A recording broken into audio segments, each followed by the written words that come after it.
Aleluia, aleluia, aleluia, aleluia, aleluia, aleluia.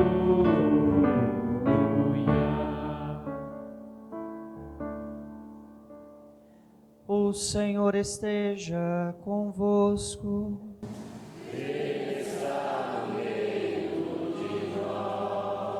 Proclamação do Evangelho de Jesus Cristo, segundo Marcos.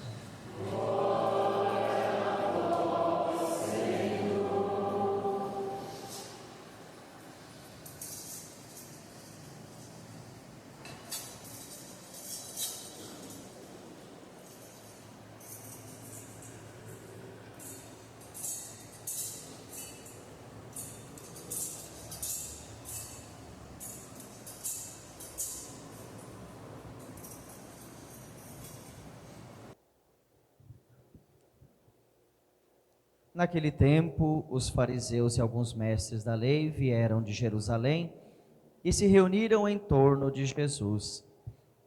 Eles viam que alguns dos seus discípulos comiam o pão com as mãos impuras, isto é, sem as terem lavado. Com efeito, os fariseus e todos os judeus só comem depois de lavar bem as mãos, seguindo a tradição recebida dos antigos. Ao voltar da praça, eles não comem sem tomar banho e seguem muitos outros costumes que receberam por tradição. A maneira certa de lavar os copos, jarras e vasilhas de cobre. Os fariseus e os mestres da lei perguntaram então a Jesus: por que os teus discípulos não seguem a tradição dos antigos, mas comem o pão sem lavar as mãos? Jesus respondeu: bem profetizou Isaías a vosso respeito, hipócritas, como está escrito: este povo me honra com os lábios, mas seu coração está longe de mim. De nada adianta o culto que me prestam, pois as doutrinas que ensinam são preceitos humanos. Vós abandonais o mandamento de Deus para seguir a tradição dos homens.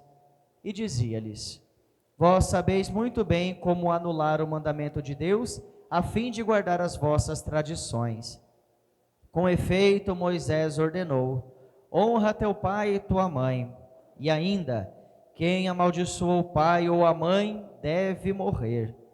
Mas vós ensinais que é lícito alguém dizer a seu pai e a sua mãe: o sustento que vós poderíeis receber de mim é corbã, isto é, consagrado a Deus. Essa pessoa é dispensada de ajudar seu pai ou sua mãe.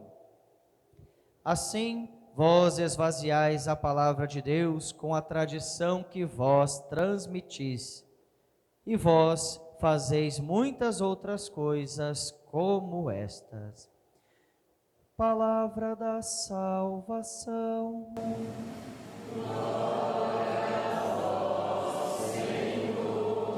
Pelas palavras do Santo Evangelho, sejam perdoados os nossos pecados. Amém.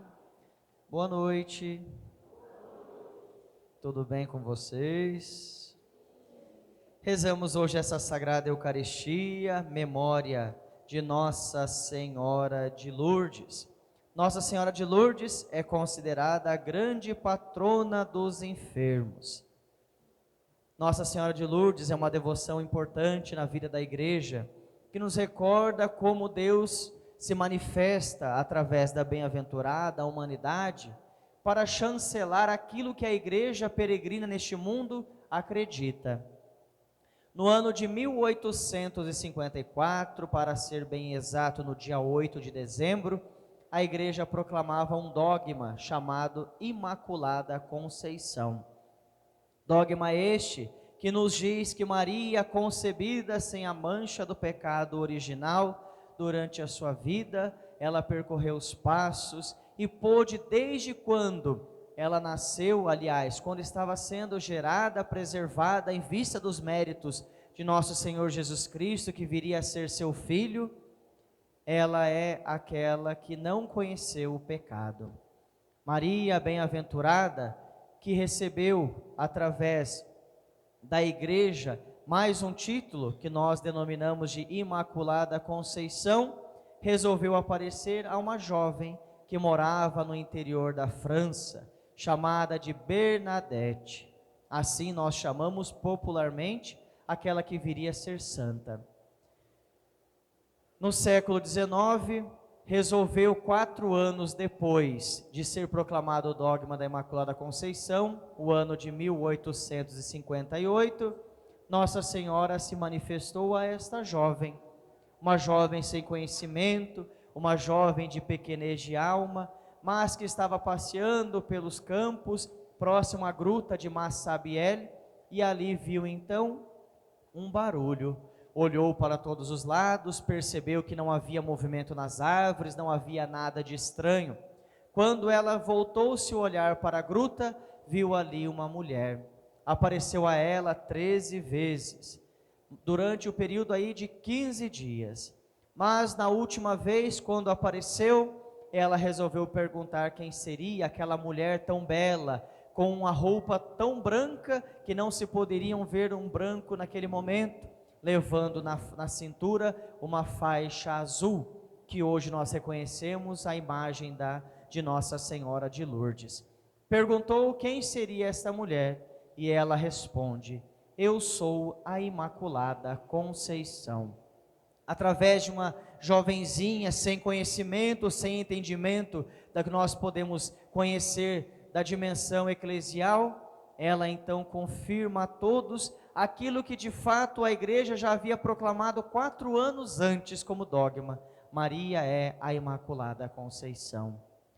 O que nós entendemos desta maneira é como às vezes nós que somos assim mais entendidos, nós que podemos parecer dentro da igreja grandes, como nós não conseguimos nos atentar a essas pequenas manifestações de Deus através dos santos, através da Virgem Maria. Maria então pede a ela que se construa ali uma capela, de onde muitos milagres se estenderiam pelo mundo afora. Quem recorresse à Virgem Maria, então receberia aquilo que necessitava. Assim nós conhecemos, assim nós entendemos que Maria realizou muitos feitos daquela gruta que se espalhou a devoção pelo mundo inteiro. Maria é a grande patrona também dos doentes, aqueles que se encontram enfermos, aqueles que comprovadamente, como nos fala o ritual que eu fiz questão hoje de trazer para lermos, quem deve receber a unção dos enfermos? São Tiago diz que ela é dada aos doentes para que alivie e salve aqueles que necessitam. Mas a sagrada unção deve ser dada às pessoas que estão doentes, mas também já se encontram pela idade na velhice. Tem o sentido de mostrar que na gravidade da doença nós pedimos a força de Deus, força esta refletida em sinal sacramental, vem para nos aliviar, tirar as dores do coração. Deve ser dada às pessoas que mais precisam, não é por pura vontade, eu quero receber, não. A unção dos enfermos é dado a quem de fato precisa, pessoas com doenças psicológicas, doenças físicas, pessoas que estão sofrendo, essas pessoas precisam receber, é a força de Deus como sacramento dado aos corações. Mas este sinal também não deve ser repetido todas as vezes que alguém deseja. Se um doente recebeu e ainda mantém a mesma gravidade da doença, não se recebe novamente, porque é sacramento, não é uma bênção que o padre dá todos os dias. Se há uma gravidade maior, se a pessoa se convalesce ainda mais, aliás, depois de convalescer a pessoa adoece ainda mais da maneira com que estava, aí se pode mais uma vez administrar o sacramento. Sacramento é sinal da presença de Deus. Nós temos os 7 sacramentos, praticamente todo mundo conhece, tendo feito a catequese devidamente: batismo, a crisma, eucaristia, a unção dos enfermos. Nós temos a confissão, a ordem, o matrimônio. Cada um destes sinais tem um efeito em nossa vida. Cada um destes sinais mostra para nós como Deus não nos abandona, como Deus está próximo a cada um de nós. como Ele é capaz de salvar, como Ele é capaz de aliviar os sofrimentos, como Ele é capaz de vir ao nosso encontro. Se entendermos isso, somos capazes de encontrar uma cura muito maior do que a cura física, é a nossa cura espiritual. Pedimos, portanto, neste dia, a intercessão de Nossa Senhora, que celebrar a Virgem Maria já deveria ser para nós um movimento tão grande de fazermos a igreja encher.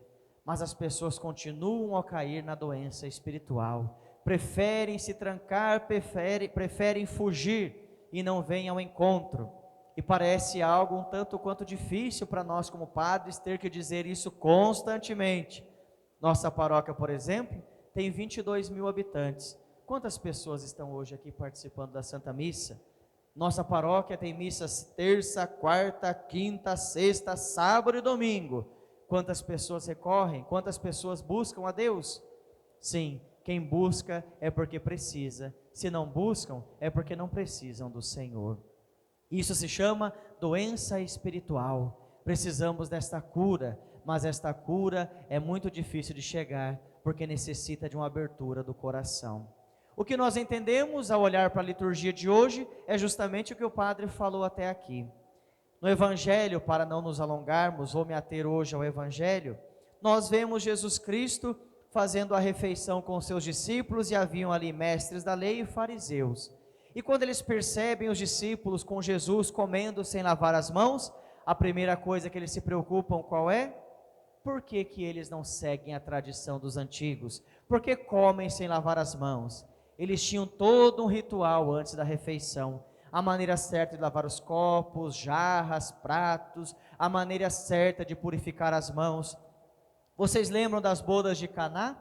Haviam as 6 talhas, estavam vazias, aí vai lá Jesus, preenche com água, depois transforma em vinho, traz alegria ao coração. Nós podemos fazer uma correlação entre o texto de hoje e as bodas de Caná. Jesus veio para trazer uma maneira mais perfeita em cima do ritual que os antigos tinham. Eles achavam que a maneira de se levar pela tradição humana estava superior ao mandamento próprio de Deus, mas Jesus não deixa barato. Ele vem, fala com eles na cara mesmo, chamando de hipócritas. Sim, são hipócritas. Hipócritas porque ficam presos a rituais humanos e esquecem da misericórdia, esquecem do amor. Assim também somos nós. Às vezes nos apegamos a funções na igreja, às vezes nos apegamos a bancos. Tem gente que não senta em banco diferente na igreja nem por reza brava, é o mesmo lugarzinho, porque se apega. Tem gente que se apega a pequenos rituais pessoais e esquecemos os grandes valores. Quais são os grandes valores? A bondade, o amor, a misericórdia. Deus nos ama, Deus está conosco. Calma, viu, porque eu sei que tem algumas pessoas que gostam de alguns bancos. O padre só está explicando que tem gente que briga. Eu esqueci de colocar esse detalhe. Vou citar para vocês uma paróquia um pouco longe daqui. Eu acho que está distando uns 60 quilômetros. Lá nesta paróquia o padre fez uma campanha. Ele comprou bancos novos para a igreja com a doação do povo. E aí colocaram os nomezinhos do doador em cada banco. Assim, olha, este banco foi essa família, aquela. Depois que o padre fez isso, ele deu um tiro no pé. As famílias vêm e exigem o banco. O banco não é da igreja, é da família.